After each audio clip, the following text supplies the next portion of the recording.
Alright guys, a quick one.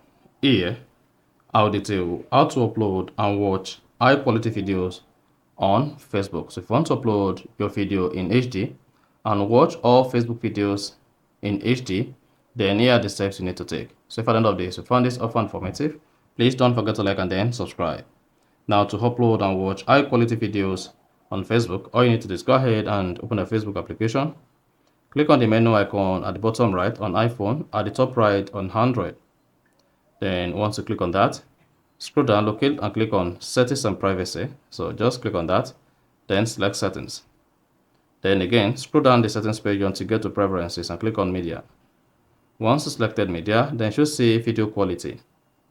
To upload your video to Facebook in HD or watch Facebook video in HD, all you need to do is come here and select optimized. Adjust the resolution to network condition.